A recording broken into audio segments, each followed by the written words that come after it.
ایران هم په اسرائیل باندې جوابي وار وکړ د سل نه سیوا میزایلې داغلي دي او په دغه میزایلي حملې چې کوم دي دا د اسرائیل په دارالحکومه تل ابیب کې شوي دي چې پکې مرګ جوړ له هم اوریدلې دا فوجي تنصیبات هم په نښه کړی شوي دي او بل طرف ته په اسرائیل کې ایمرجنسي هنګامي حالات دي بار بار شهریانو ته دا هدایت جاری کیږي چې تاسو کوم بم شیلټرز چې دی یا کوم محفوظ علاقې چې دي هغې ته نږدې اوسیږئ بار بار سایرنز وهلی کیږي دا وخت په مشرقي وسطه کې ډېر کړکېچن صورتحال او خاص کر بیا د ایران او د اسرائیل خبرې وکړې شي نو دا وخت په تیر ورځ چې کوم په ایران باندې حملې شوي د هغې په جواب کې ایران اوس په اسرائیل باندې حملې کړي دي او په یو ګنټه کې دننه 15 حملې کړي دي په اسرائیل باندې او ایران وایي چې دا کارویانې به لا هم جاري وي بل طرف ته ټرمپ چې اولي دغه اسرائیلي حملو نه کوم چې په ایران باندې شوي وي لا تعلقې اظهار کړی بیا وروسته بیان جاری کړ که چېرته ایران جوهري معاهده ونه کړه نور د هم تیار اوسي مرګ جوړلې ته او خپل تباهۍ ته یعنې د سلطنت ایران چې کوم دی هغه به د ځمکې د مخ نه روک کړی شي خو چې کله اوس ایران جوابي وار وکړو د هغې نه بعد ټرمپ د سعودي ولي عهد تکال وکړو محمد بن سلمان ته ویلي دي چې مشرقي وسطه کې حالات کنټرول کول لپاره ګامونه پورته کول دي په دغه ټول صورتحال باندې خبره کوو زما نوم دی تحسین الله تاثیر او تاسو ته ریکوست دی که تاسو زما چینل تحسین تاثیر نوي سبسکرایب کړئ نو پلیز دا سبسکرایب کړئ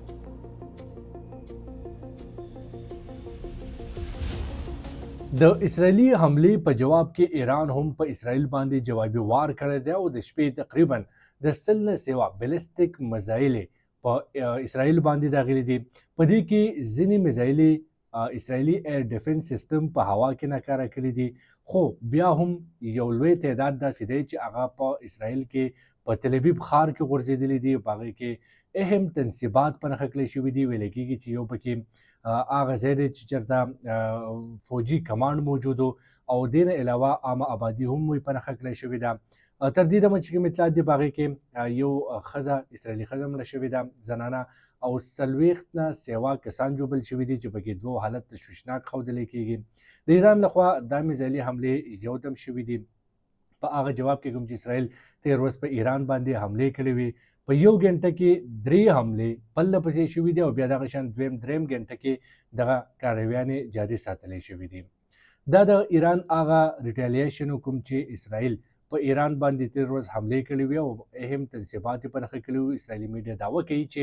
په دې کې د ایران جوهري چې کوم پروګرام دی یا چې کوم جوهري هتیار چېرته تیاریږي هغه ځونه هم په نښه کړی شوي دي خو تر دې دمه د دې باقاعده تصدیق نه دی شوی او د هغې په شا باندې څو وجې دي هغې ته به راځو خو دلته دا خبره تاسو له هم درکو چې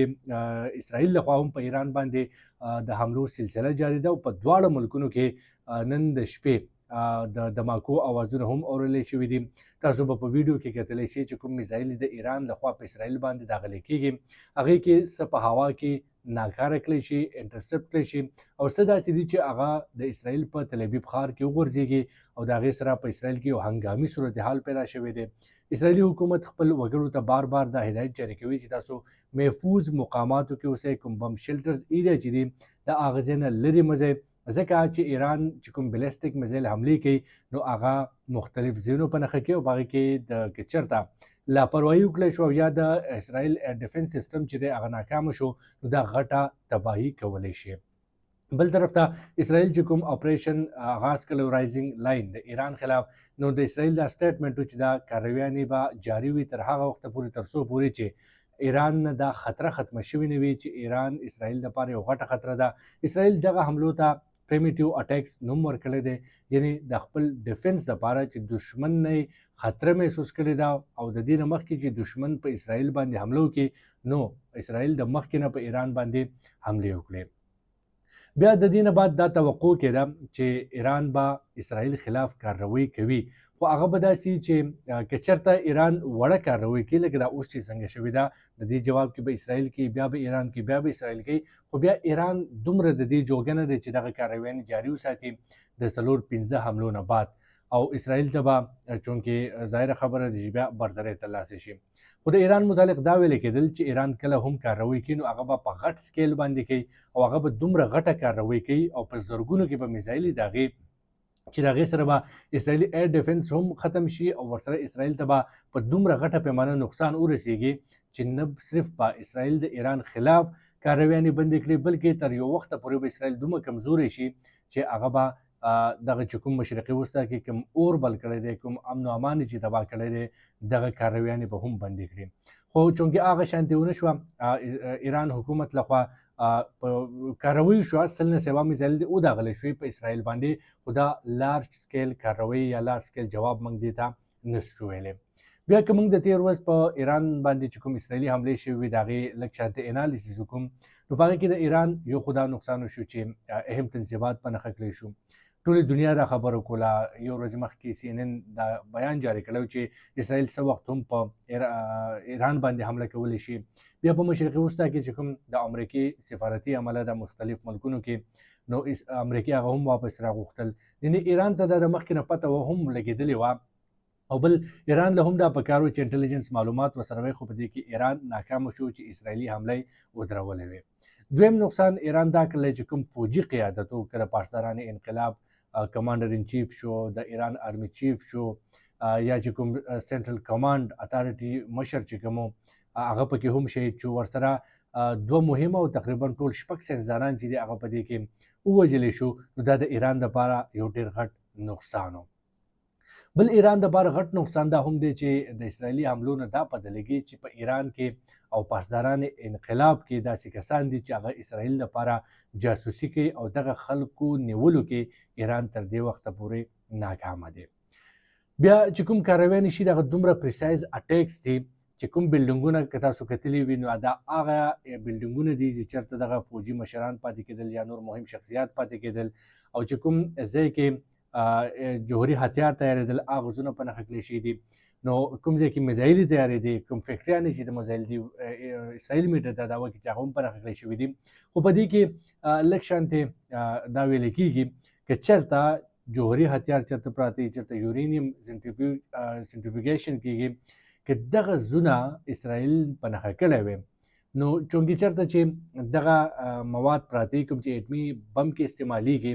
نو د هغې ریاکشن بیا ډېر خطرناک وي که دا په نښه کړی شوی نو هغې به یو تباهي خوره کړې وه د هغې ریاکشن به ډېر خطرناک و که میزایلي ذخیره اټیک کړی شوی وی نو د هغې به هم نقصانات و ځکه چې دا خو بارود دی بیا مسلسل ډزیږي نو چونکې په ایران کې داسې څه ریاکشن چې کوم دی هغه مخې ته نه دی راغلی نو موږ دا نشو ویلی چې اسرائیل په دې کې کامیاب شوی دی چې کوم جوهري هتیار چې دي هغې په ایران کې په نښه کړي دي بل طرف ته که د امریکې موږ وګورو نو د امریکې اول موقف دا و چې موږ ایران سره معاهده کول غواړو بیا امریکې ویل چې دغه معاهدې نه موږ نه ښکاري چې راکامیابه شي او دغه بیان د اسرائیل فایده واخیستله ځکه چې د اسرائیل دا موقف و چې د ایران سره جوهري معاهده نه ده پکار بلکې دغه پروګرام مکمل ختمول پکار دی د ټرمپ بیان راغی چې د امریکې د سټیټ ډپارټمنټ بیان راغی چې موږ په دغه جنګ کې د امریکې هیڅ کردار نشته دی د دې نه بعد د ټرمپ بل بیان راغی او ټرمپ وایي چې که چېرته ایران جوهري معاهده ونه کړه نو هم دغه شانتې تباهۍ سره به مخ وي ځکه دې نه مخکې موږ بار بار ایران ته موقع ورکړې ده په سختو الفاظو کې مو هم پوه کړی دی چې جوهري پروګرام باندې معاهده وکړه دا پروګرام محدود کړه خو ایران دا نه محدود کړه او اوس د هغې چې کوم نتایج دي د هغې سره مخ دی اوس بیا چې دغه ایران کله حملې وکړې او حالات یو بل دور کې داخل شو یو بل مرحلې ته لاړل نو د دې نه بعد داسې هم اطلاعات راغلي چې ټرمپ د سعودي ولي هیت سره هم رابطه کړې ده او ورته ویلي دي چې اوس په مشرقي وسطه کې د حالات کنټرول کول لپاره ګامونه پورته کړی شي بیا موږ که په دې کې دا خبرې وکړو که چېرته اسرائیل په دې حملو کې کامیاب شو د ایران خلاف کارویانې کامیابۍ سره جاري وساتلې نو په دې کې ایران کې چې کوم د خمیني رژیم د دې ته هم خطره پیدا کېدی شي انقلاب پکې هم راتلی شي او دغه انقلاب دپاره یو خو په ایران کې د مخکې نه د خمیني د حکومت خلک خلاف دی بل اسرائیل او امریکې هم خپل داسې خلک پیدا کړی دی چې هغه د موجوده حکومت خلاف راوچت شي که چېرته ایران کې اسرائیل کامیاب نشو نو بل طرف ته اسرائیل کې دا خطره شته دی چې د بنجامین نتنیاهو حکومت چې دی هغه ختم شي ځکه چې هغه ته هم اپوزیشن ډېر زیات سخت دی او کوم لاست الیکشن چې هغه ګټلی دی نو هغې هم ډېر زیات په سخته مقابله کې ګټلی دی داسې په اسانه ورته حکومت نه دی میلو شوی نو هغې کې اسرائیل ته هم خطره شته دی که چېرته ایران کامیاب شو نو په اسرائیل کې هم دا خطره شته دی چې د نتنیاهو حکومت چې دی هغه ختم شي وختن په وختن حالات بدلیږي په مشرق وسطا کې نوي نوي اپډیټس په پکې راځي زه به تاسو سره خپل د دې یوټیوب چینل د لارې شریکوم او یو ځل بیا که تاسو زما د چینل نوي سبسکرایب کړئ نو پلیز دا سبسکرایب کړئ